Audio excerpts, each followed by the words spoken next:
gente boa que está acompanhando o nosso trabalho em São Paulo, onde nós temos os nossos estúdios, em algum outro estado brasileiro, porque nós temos gente que gosta do trabalho que a gente faz, porque gosta do rádio.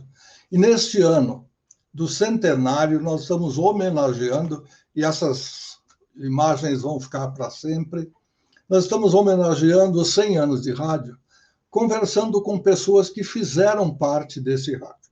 Por isso a série se chama Eles Ajudaram a Escrever a História do Rádio no Brasil. E hoje, com muita alegria e muita satisfação, eu vou conversar com um amigo que eu não vejo, se não há 40 anos, algo parecido com isso. Nós trabalhamos juntos, nós somos grandes parceiros e depois fomos concorrentes, ele numa emissora, eu em outra, mas enfim. Nós somos amigos e depois de um bom tempo que eu estava à procura dele, fui pescar no litoral paulista o meu amigo Franco Carlos. Bem-vindo. Olá, o prazer é meu, Malhoca.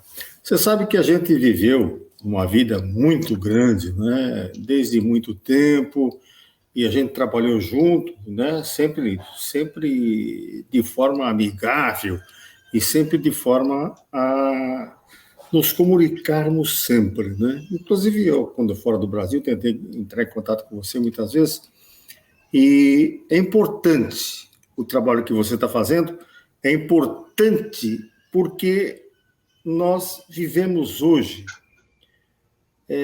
o que seria o romantismo do rádio, né? Nesses 100 anos de rádio e tal, a gente tem uma lembrança diferente do rádio. A gente tem do rádio uma forma de ser, uma forma romântica de como era o rádio.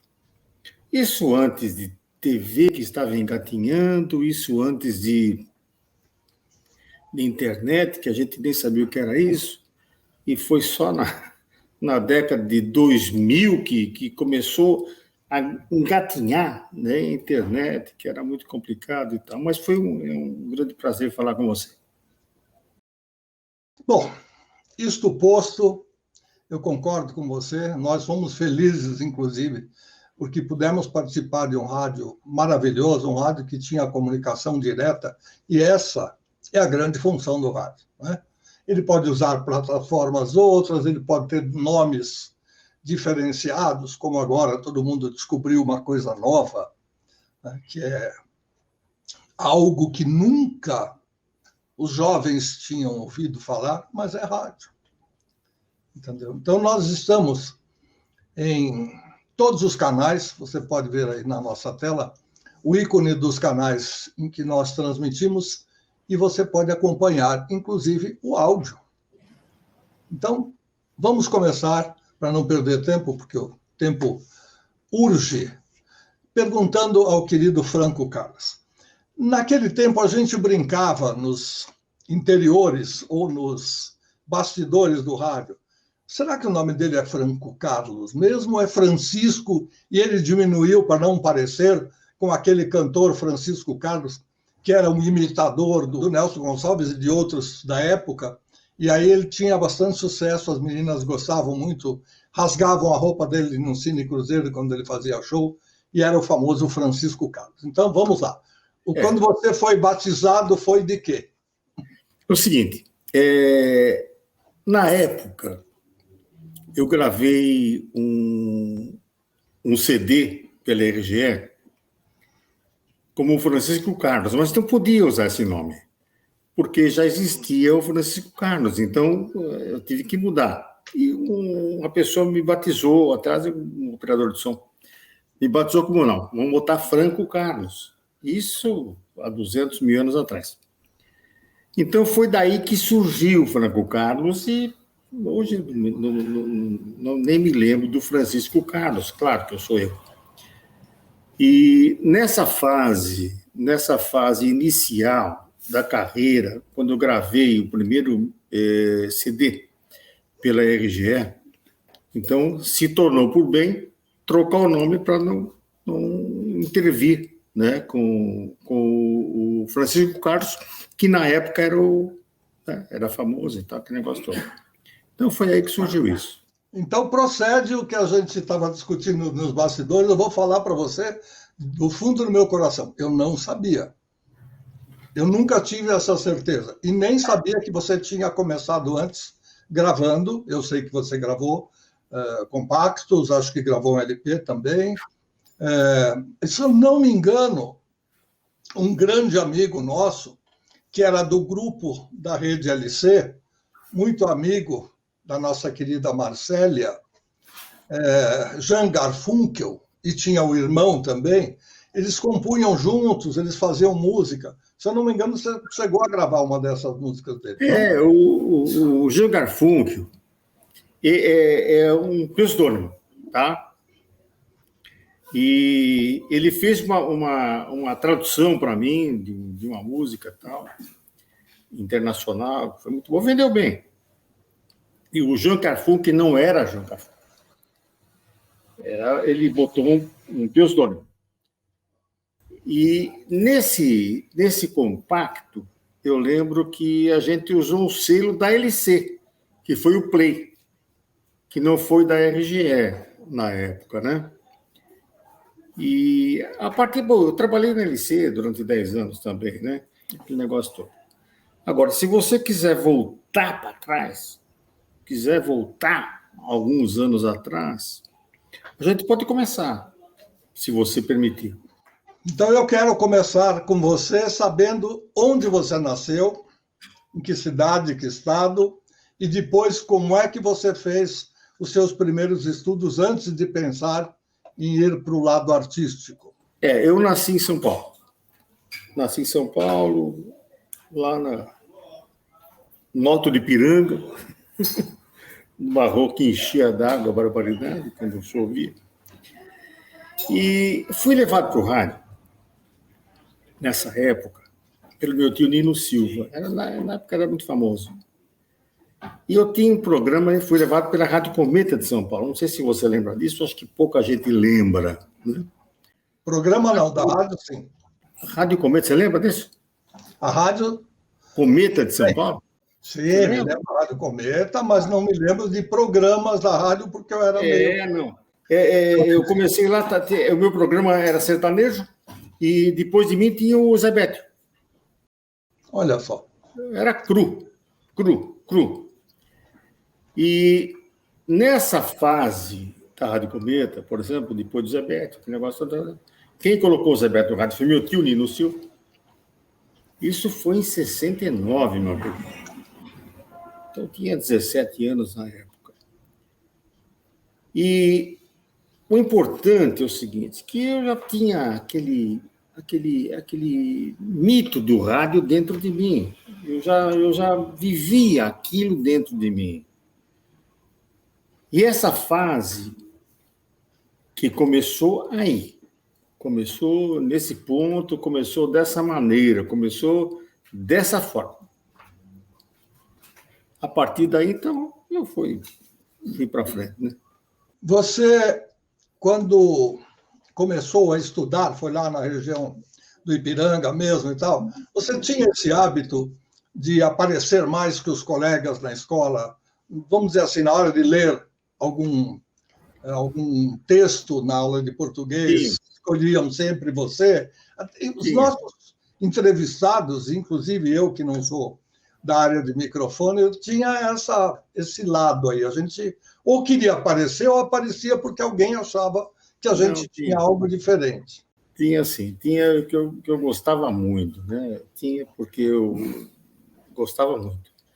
Daí, nesse período todo, onde vivi, nessa década, né? Começando com 70, em 69, quando houve a regulamentação do jornalismo, eu já era jornalista, porque na Rádio Piratininga, eu trabalhava na Rádio Piratininga nessa época. E naquela época, Malhoca, eu não sei se eu conversei sobre isso com você, eu tinha um interesse mútuo. E a gente, naquela época, não tinha só um emprego. A gente tinha vários empregos. E não tinha exclusividade para a rádio. Tá? Então, nessa década de 70, por exemplo, eu trabalhava na Piratininga, fazia um programa da meio-dia 1, chamado A Saudade Também é Jovem. Do meio-dia 1. E, ao mesmo tempo, eu trabalhava na Rádio América de São Paulo, das 6 às 9, no programa América Sem Fronteiras. Daí, o que acontecia? Tinha 3 empregos. Era na rádio TV Gazeta, né? Fazia locução de cabine. Não sei se você lembra disso, porque não tinha gravação. Então, a gente fazia locução de cabine. Locução de cabine, porque chegavam as notícias tal, e você estava lá na suíte e tal, aquele negócio todo. E nesse meio tempo, eu estava com 3 empregos. Rádio Gazeta, TV Gazeta, Rádio América e Piratininga. Então, era uma fase, né? Eu casei em 74, estou com a mesma mulher até hoje, faz 50 anos. E isso aconteceu de forma, né, intuitiva, né? Vamos dizer assim. Bom, então, o fato de você estar com Dona Maria Sueli desde o início é muito importante, porque no nosso meio, às vezes, aparecem oportunidades para você, né? Em cada emissora você tem uma namorada, uma fã, etc, etc. Você é resistente e a Dona Sueli mais ainda, porque, né, suporta você há tantos anos, o que é muito bom. Suporta mesmo. Suporta no sentido amplo da palavra, porque os dois se completam. Mas vamos lá. Depois que você fez esse trido para fazer uma graninha, pelo menos, a gente já falou várias vezes, eu não vou nem ficar rebatendo aqui que o rádio paga pouco, que é uma tristeza, porque a gente tem que trabalhar em vários lugares, às vezes, para poder pagar as continhas básicas. Mas tudo bem. Quem vai para a televisão e bota a cara ganha muito mais, a gente já sabe disso, e outros simplesmente ficam dando esse sim, o suporte para os outros aparecerem e esses ganham menos. Voltando ao rádio, quando você saiu da Piratininga, você foi para outra emissora só com, vamos dizer assim, com uma certa exclusividade, ou você ainda continuou trabalhando em picadinho? Vou dar uma dica interessante. Eu estava no meu programa na Piratininga quando o transmissor foi lacrado. Foi lacrado. Então, simplesmente foi lacrado. Na época do militarismo, foi lacrado. Daí eu continuei na Rádio América. E 9 de julho, estava 9 de julho, dos Padres, e foi lacrado também. Era o cara que era sido lacrado. Eu estava na Rádio São Paulo, apresentando o programa também, fui substituir Eli Correia na Rádio São Paulo, e foi lacrado também. Falei, caramba, toda a rádio foi lacrada, pô. Só sobrou a Marconi. E aí você foi para Marconi, também foi lacrado. Também, falei, caramba, eu sou um pé frio do caramba, pô. Toda rádio que eu vou é lacrada, pô. Falei, não dá, né? Mas daí eu fui para a Rádio América, eu casei em 74, daí fiquei lá 10 anos, né? Fiquei 10 anos lá. E trabalhei Record, Bandeirantes, PAN. Trabalhei em todos os lugares que eu podia trabalhar. Nós vamos falar um pouquinho de cada uma, conforme a sua lembrança trouxer à memória algumas das histórias. Quando você está...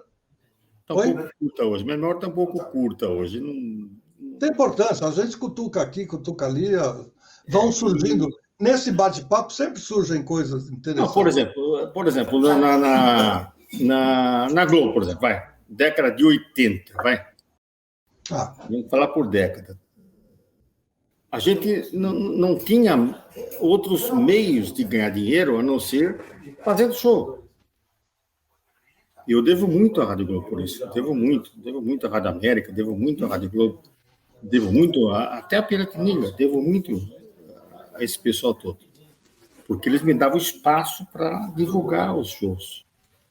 Na Globo, eu fazia shows quinzenais, né? Em ginásios, com artistas que eram meus amigos, e na época a gente tinha muitos amigos artistas, muitos amigos cooperadores, muitos amigos tal, que hoje não existem. Antigamente, você lembra que tinha muita divulgação, muita coisa, e o pessoal tinha que tocar música, tinha que fazer as coisas, tinha que agitar. Então, em contrapartida, eles iam no show graciosamente, a gente fazia o show em estados graciosamente, e fazíamos, de 15 em 15 dias.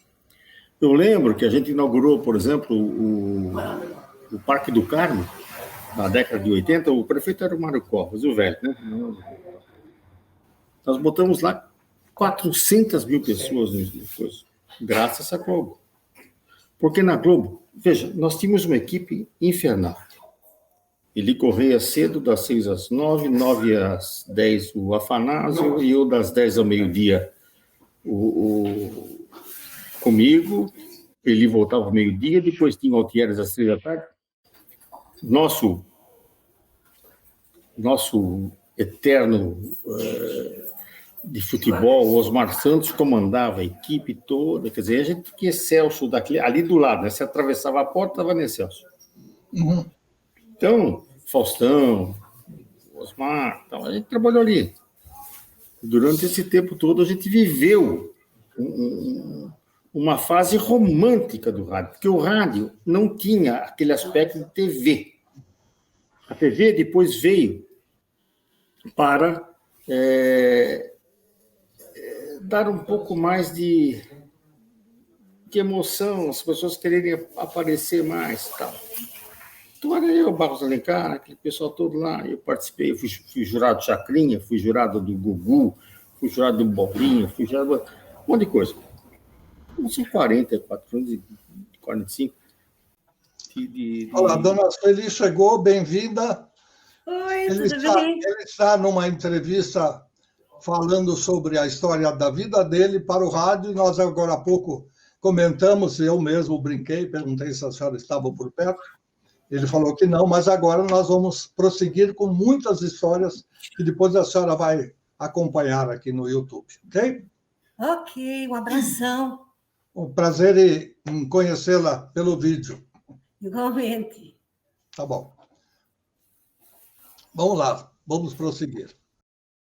Então, Molioca, a gente viveu essa fase da LC, quando a gente criou, eles criaram, com a ajuda da gente, aquela rede com fitas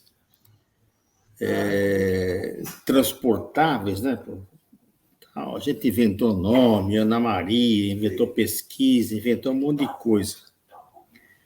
Inventou e deu certo, né? Deu certo.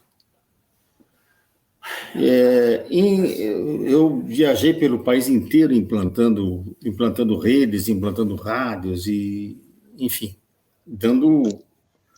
Deixa eu fazer uma pequena interrupção nisso. A gente fala, às vezes, como se todo mundo conhecesse, e eu acho importante a gente falar um pouquinho mais de... Nós trabalhamos na LC. LC era uma empresa que tinha 3 diretores. O L era o Luiz Casale, grande radiodifusor, dono da Musical FM, inclusive. O E, comercial, não era ninguém, mas eles tinham no departamento comercial uma fera. E o C... O Carlão. Era o Carlos Alberto Colesante. Isso, Carlos Alberto Colesante. Então, LC, quando a gente fala, era um tríduo E. O que havia de importante? Eles não tinham rádio. Naquele tempo, eles ainda não tinham rádio. Então, eles criaram uma rede fictícia e forneciam programação para mais de 100 emissoras em todo o estado de São Paulo. A princípio, eu acho que era isso. Depois eles expandiram. E aí essa programação, como disse o nosso querido Franco, ela ia em fita, não tinha pendrive, não tinha... Era correio. Não tinha satélite, não tinha nada. Exatamente. Satélite ainda veio ajudar alguma coisa. E aí a gente fazia essa programação em São Paulo, né?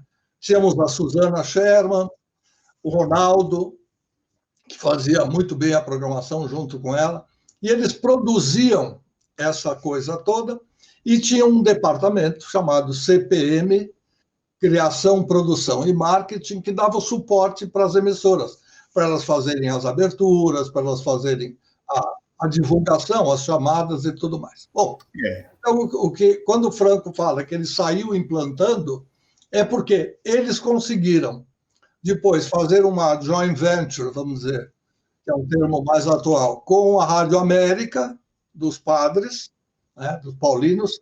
A Rádio América, se eu não me engano, tinha sido vendida, ela pertencia ao Grupo Bandeirantes, numa determinada época, quando ela estava lá na Rua da Consolação, 155 ou 166, bem na esquina com a São Luís, e aí ela foi vendida para os irmãos paulinos, os padres paulinos. E aí foi feita esse acordo, e a Rádio América passou a ser a base da programação, e as outras emissoras de FM do resto do estado, mais para frente, elas tomavam conta do sucesso. E aí o nosso querido Franco dá prosseguimento, porque ele foi implantar algumas dessas programações.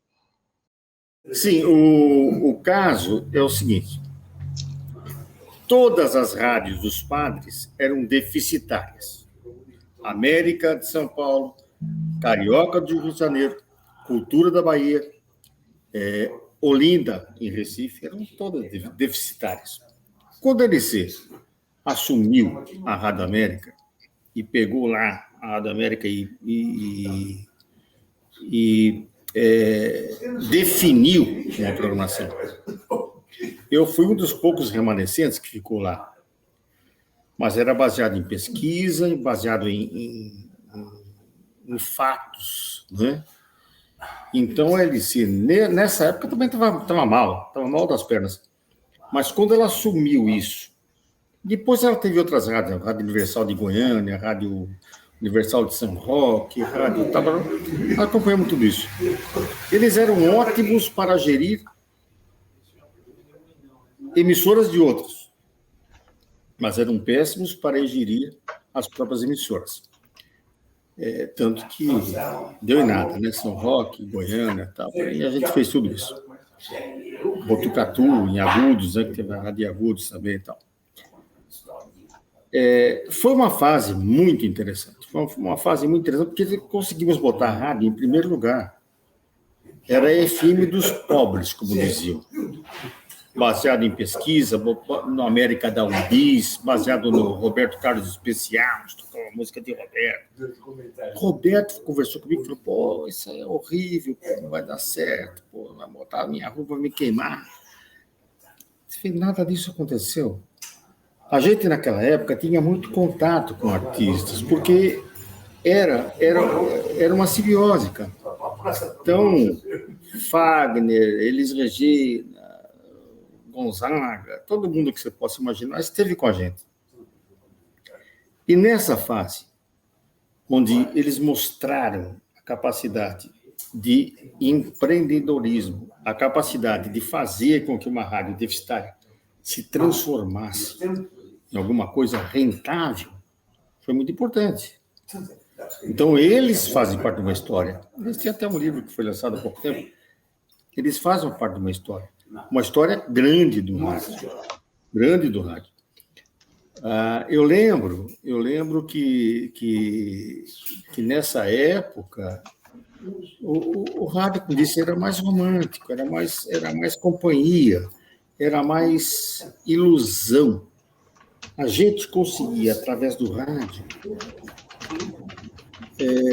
ter uma empatia grande com o público. As gerações que passaram, que já não lembro de mim, que não lembro de tanta gente, a empatia era muito grande. era a companhia, era a magia, era a forma de você falar, era a forma de você comunicar. Eu criei um slogan, sei lá o que chama hoje, tal. Eu quero você... Bordão. Um bordão. Eu quero você comigo. Isso pegou na Globo assim de uma forma violenta. Hoje até tem gente que imita.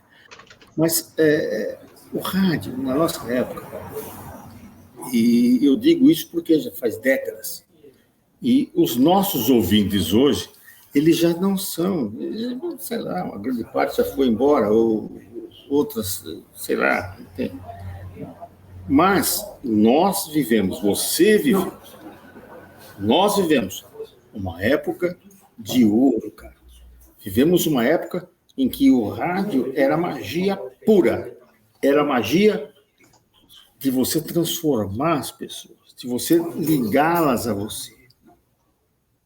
Hoje, nem tanto. Nem tanto. Eu lamento isso, mas nem tanto.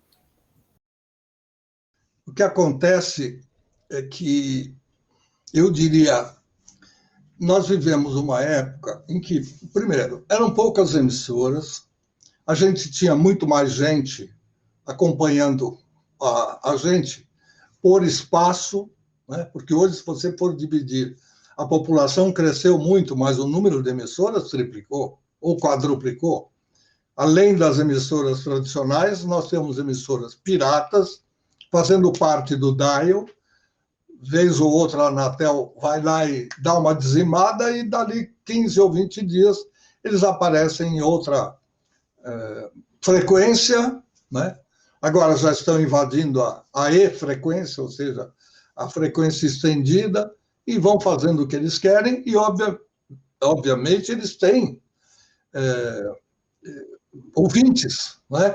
Se forem rádios religiosas, com tantas e tantas seitas criadas, tantas seitas que foram inventadas mais recentemente, e cada uma delas, primeiro, não paga nada, porque o governo é muito bonzinho, libera tudo, não precisa pagar local, não precisa pagar IPTU, o carro não precisa pagar IPVA, não precisa nada. O resto é só passar a sacolinha e faturar. E também pedir dinheiro através dos sites, etc. Já sabe disso, não vale a pena gastar tempo. Então, nós tínhamos uma população disponível que achava que comunicação era muito mais do que 120 caracteres numa mensagem, como a moçada de hoje. Eu não quero ser contrário ao que a juventude de hoje faz, pensa e age, mas eu só quero dizer que antes era diferente e era muito bom.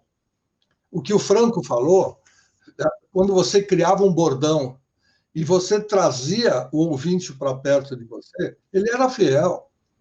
Ele tinha certeza que você estava na casa dele todo dia, como se fosse um parente, um amigo, uma pessoa querida. Não era assim, Franco?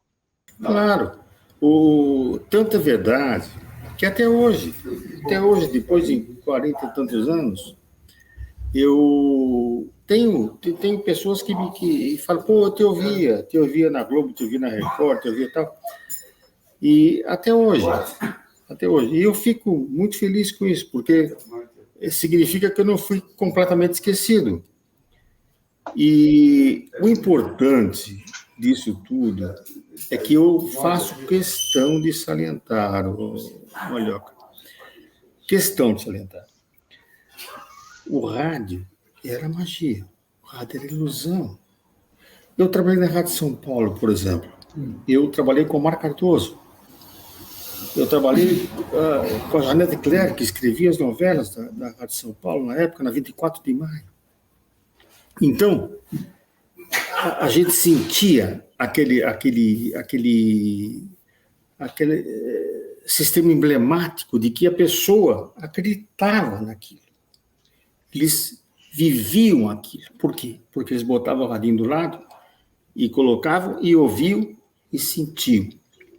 Coisa que o rádio hoje não faz. O rádio hoje, infelizmente, eu não estou degradando o rádio, não estou falando mal do rádio, muito pelo contrário, eu acho que as coisas mudam, e são importantes essas mudanças, elas precisam acontecer, e acontece.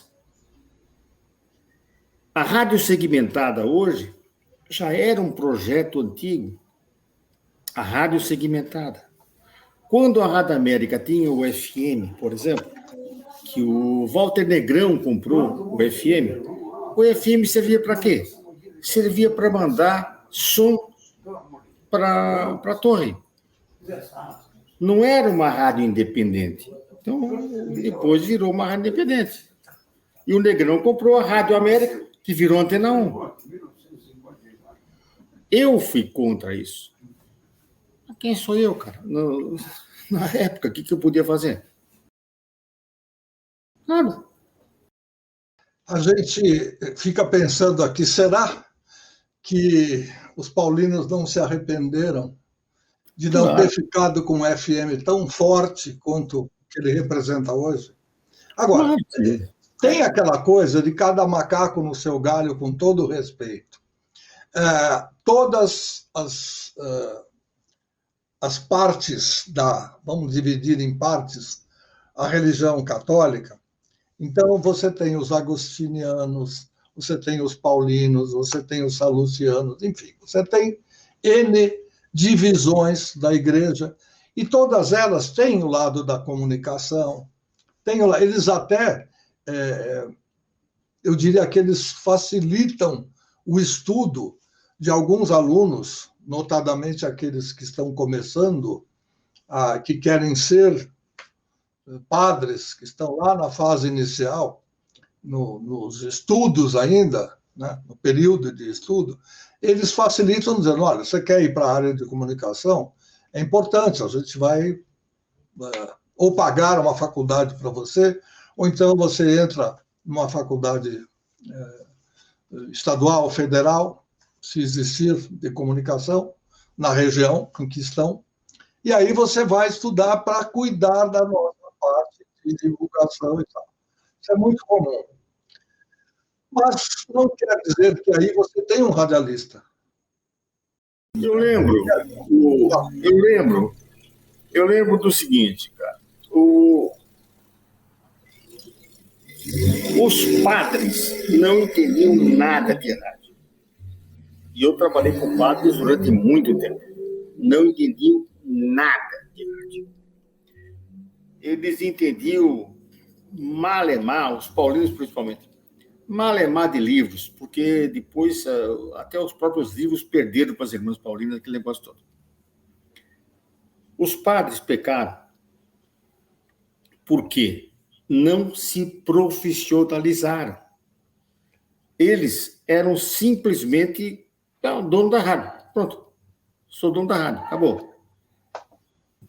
E a partir daí, principalmente os paulinos, eles se botaram na cabeça que não, eu sou o dono da rádio, acabou. Deficitárias, sendo pagas pelas livrarias, e eles não se modernizaram, eles não evoluíram. O que aconteceu? Daí entrou a Canção Nova, que já era profissional, que já não brincava em serviço, né? Então, o profissionalismo é um negócio muito sério. Não adianta. Quando em 99, eu voltei para a Rádio América para montar uma rede via satélite. Tinha acho que 120 emissoras do Brasil. Eu fui lá para montar uma rede via satélite, coisa que no tempo da LC não existia. Então, montei a rede Paulo Sat, com um departamento comercial separado, com esquemas separados, e montei isso em 3 anos.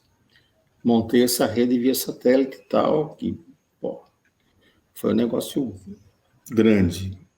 Mas eles não se profissionalizaram. Então, não adiantava ter uma rede que não faturasse. Não adiantava ter uma rede nacional, como eu fiz, se não adiantava nada. Pô. Não adiantava o investimento que foi dado. Não adiantava isso. Conclusão, o que aconteceu no final? Venderam a Rádio América, venderam a Rádio Carioca, venderam, acho que alugaram a Rádio Cultura da Bahia, venderam a Rádio Olinda. Acabou. Acabou. Roma teve que se envolver nisso. Pronto. Então, a minha pergunta com relação à rádio é essa, pô. O valor que tem uma emissora, uma concessão, tem que ser realmente respeitado, porque não é fácil. Depois que a pessoa consegue a concessão, é que ela vê quanto custa manter no ar um transmissor. Claro. Se não 24 horas por dia, pelo menos 20 horas, 18 horas, não importa.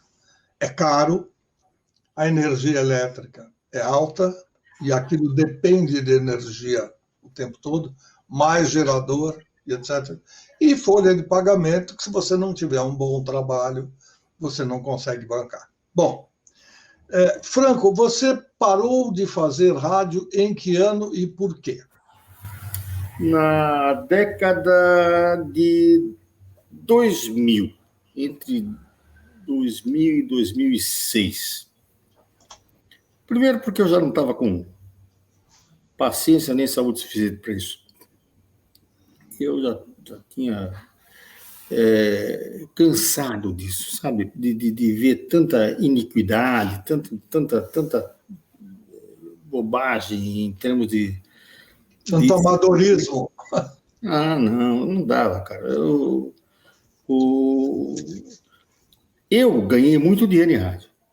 Eu fui um dos maiores salários de rádio. Eu perdia para o Eli Correia e perdia para o Fernando Jazade. Na época, se pagava muito bem o comunicador. Na época, se muito bem. Mas eu não comecei assim. Comecei tendo 3, 4 empregos para trabalhar. Pô, eu levantava 3 horas da manhã e fazia um boletim da Cooperativa Agrícola de Cotia na Rádio América, fazendo... correndo como é que chama? A cotação de legumes, depois começava o programa, depois saía de lá, ia para Piratininga, de lá Piratininga, ia para a Gazeta, TV Gazeta, ia com a Clarice Amaral lá fazer noticiário. Era um inferno. Mas a coisa foi evoluindo e eu ganhei dinheiro. E em 2009, 2006, falei, agora chega, não quero mais. Agora vou cuidar da minha vida, pô. Eu moro no litoral, divido minha vida aqui no litoral, em Canané, divido minha vida em São Miguel Arcanjo. E chega. Mas o rádio sempre fica na sua cabeça, sempre fica na sua memória. E eu tenho em mim sei lá, o que eu vou dizer assim... Não é veia, são fios que tem aqui dentro de mim, que eu sempre gostei. E tenho grandes lembranças de grandes amigos, até recentemente faleceu, Altieres, grande amigo. E tenho tantos amigos da minha idade, hoje com 70 anos de idade, que atravessaram gerações, né? Que viveram a época áurea do rádio, a época que você viveu, que nós vivemos juntos, onde o rádio, repito, era uma ilusão, que era, você era um amigo do ouvinte, você estava com ele lá, contando coisas da sua vida, contando histórias que aconteciam no dia a dia. A gente não estava lá para transmitir negatividade. A gente estava lá para transformar as pessoas melhores, e dar a elas um sentido, dar a elas uma visão nova, dar a elas um amigo que chegasse perto todos os dias, aquele horário, e contasse para ela coisas. E essas pessoas, algumas delas que me falam até hoje, é gratificante é muito gratificante. Eu não sou saudosista. Eu tenho um passado, mas eu não vivo do passado. Por ter passado, não paga as suas contas também. Mas tenho, sim, uma saudade grande dos grandes amigos que eu tive, dos sonoplastas que trabalharam comigo, que eram, para mim, 50% do programa. Tenho uma grande saudade do tempo dos jingles, tenho uma grande saudade do tempo que existiam locutores. Eu tenho saudade da Globotech, eu trabalhei na Globotech, na Globotech muito tempo. Eu tenho saudade de apresentar coisas, de ver coisas. Então, isso me faz, de certa forma, feliz, Marioca. Porque eu sei que não passei a minha vida em vão. Eu sei que tive muitas dificuldades, tive muito trabalho, tive muitas complicações na minha vida, tive decepções, enfim, tudo o que uma pessoa pode ter. Então, você estando no litoral, me parece que é um local bem tranquilo, até porque parece que o brasileiro em geral, e o paulista menos ainda, descobriu o litoral sul, né? O pessoal vai muito para Guarujá, para Santos. Recentemente, quando eu falo recentemente, não foi ontem, mas faz uns 10, 15 anos, descobriu a Praia Grande, está redescobrindo, porque ela se modernizou, se atualizou, e hoje há uma série de edificações, até, como eles chamam, pé na areia, muito bonitas, muito bem feitas, enfim. Agora, essa região, Cananéia, Ilha Comprida, tem mais 2 ou 3 nomes aí que eu não estou me lembrando agora, mas são praias, né, que as pessoas ainda não descobriram. Eu não sei se é bom ou se é ruim, porque quando começa aquele enxame, né, o pessoal reclama muito. Mas que a vida é mais tranquila, eu não tenho dúvida. Você está com uma cara ótima.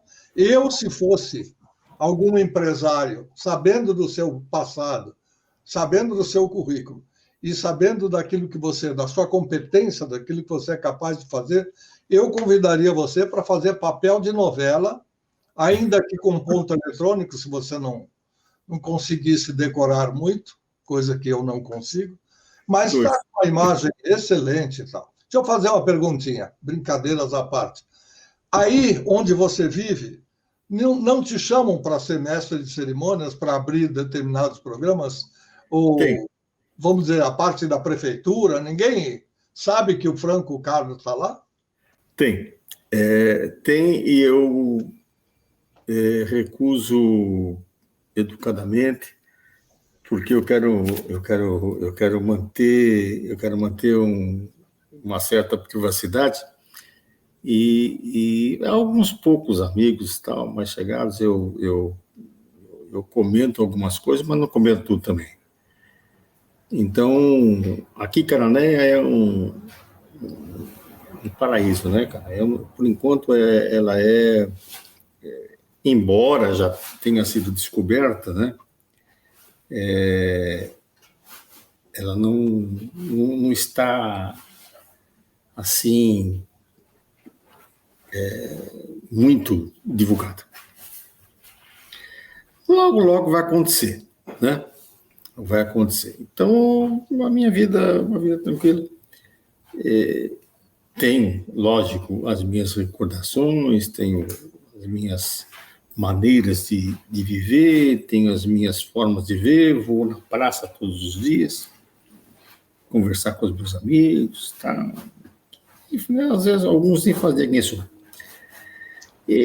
Infelizmente, tem o YouTube, tem a internet, que hoje acaba com a sua privacidade.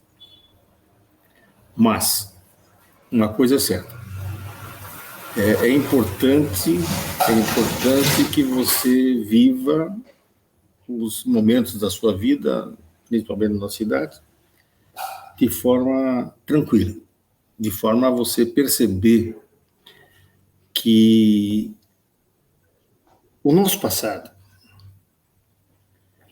ele não vai morrer nunca.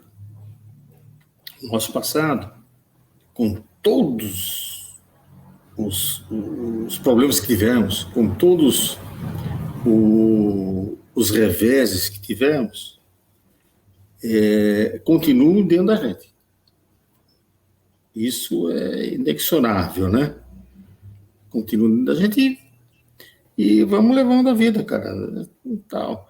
E outra, o rádio nunca vai morrer. Nunca. Nunca, jamais vai morrer. Ele pode se modificar, se alternar, mas nunca vai morrer. E você que disse que tem esses fios internos ligados ao rádio, Verdade. e tem a possibilidade, você está com uma voz tranquila, não mudou muito, só falta talvez um pouquinho de traquejo para se ligar naquele passado. Você não gostaria de fazer gravações, de falar alguma coisa que você fizesse num home studio, aí para se...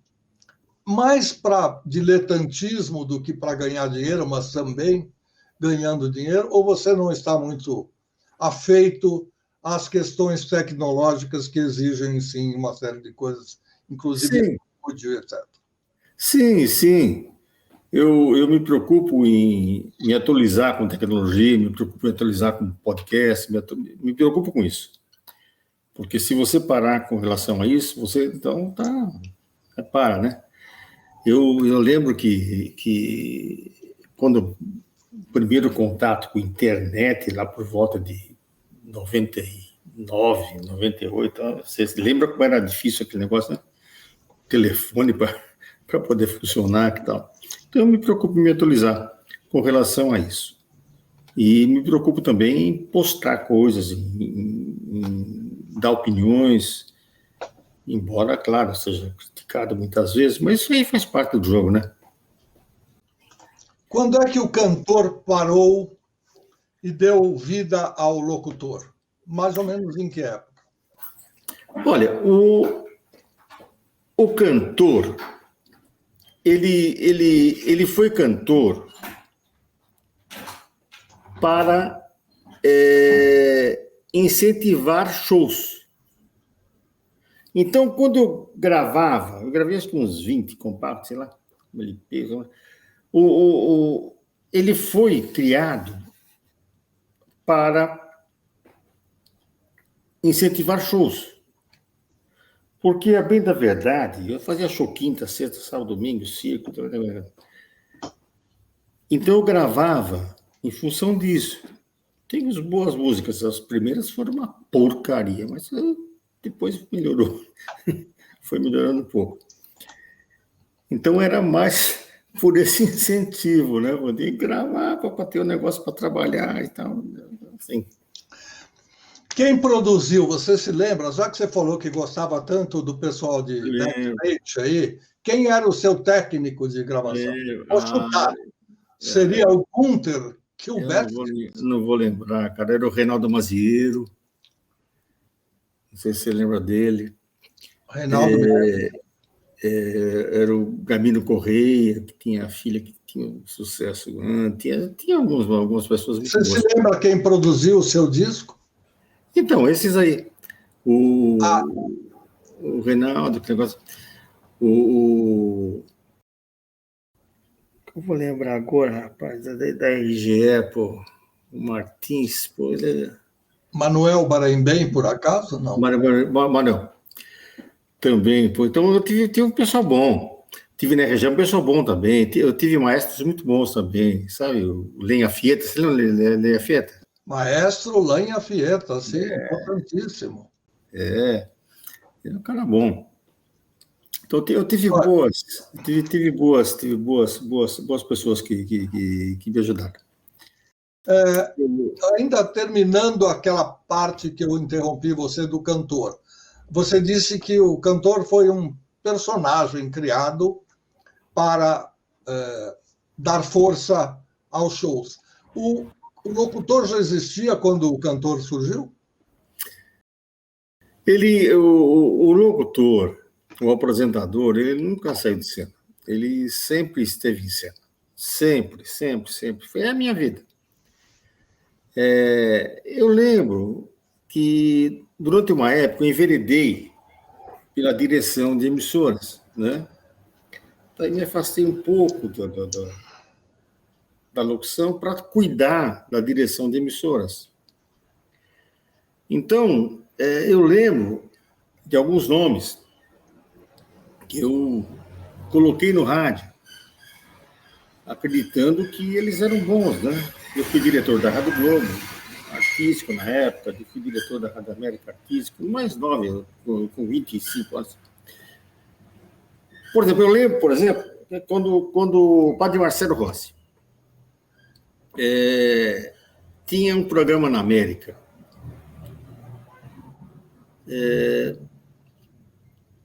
15 minutos, das 15 para as 10 da noite. Pô, o cara era bom pra caramba. Tem um carisma muito grande. Quando eu assumi a direção da Rádio América, em 99, eu fiz um perfil da coisa lá do que poderia ser. Lá tem o Eli Correia, tem o Losangue, infelizmente faleceu, tinha a Sandra Grotti, tinha tal. Eu falei, eu vou botar o padre Marcelo das 9 às 10 da manhã. Outro foi criticado pra caramba. Não vai, quer botar o padre das 9 às 10 da manhã, tal, né? Falei, vou colocar, pô, eu tenho essa autonomia, eu vou colocar o cara das 9 às 10 da manhã, pô. Daí foi aquele sucesso estrondoso, né? Pô, deu um bope do caramba, foi um negócio violento. Nesse meio tempo, nós fizemos também um trabalho de divulgação, né? Divulgação de toda forma possível, né? Com pesquisa, com gente, com tal. Então, esse é um dos feitos que eu me orgulho. Porque eu não era dentro de um padrão. Eu ouvi o cara, falei, não, esse cara tem um carisma do caramba, não tem jeito. Pô, o cara estourou das 9 às 10. Ficou comigo tempo. Depois ele, quando houve um problema lá com os padres, tal, com o superior, com não sei o que lá, tal. Ele falou, Paulo Franco, vou sair, vou para onde? Eu falei, você vai para a Globo. Capital Globo. Eu falei, você vai para a Globo. Ele falou, estou perguntando a você como amigo, estou perguntando a você como diretor. Está aí. Esse foi um caso. E dentre outros casos que aconteceram. Com Kleber Machado, por exemplo, que eu botei ele no esporte, quando eu assumi a direção da Globo Rádio, falei, pô, tu tem que ir para a televisão, cara, tu é muito bom para isso. Carlos Nascimento trabalhou comigo na Rádio América, falei, pô, não dá, tu tem que ir para outro lugar. Então, são coisas que você vai acumulando na sua vida e você sente a gratidão dessas pessoas. Então, é muito bom isso. É muito interessante isso. E eu sempre me preocupei em dar uma oportunidade a essas pessoas com talento que tinham um potencial grande e não estavam sendo utilizados. Então, isso é importante. Então, isso faz parte da minha vida. Isso faz parte da minha carreira, faz parte do que eu sou.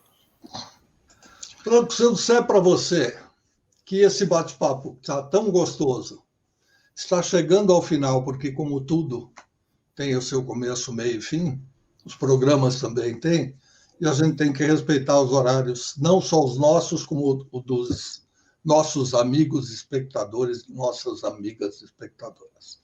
Foi bom demais conversar com você, foi bom demais revê-lo depois de tantos anos.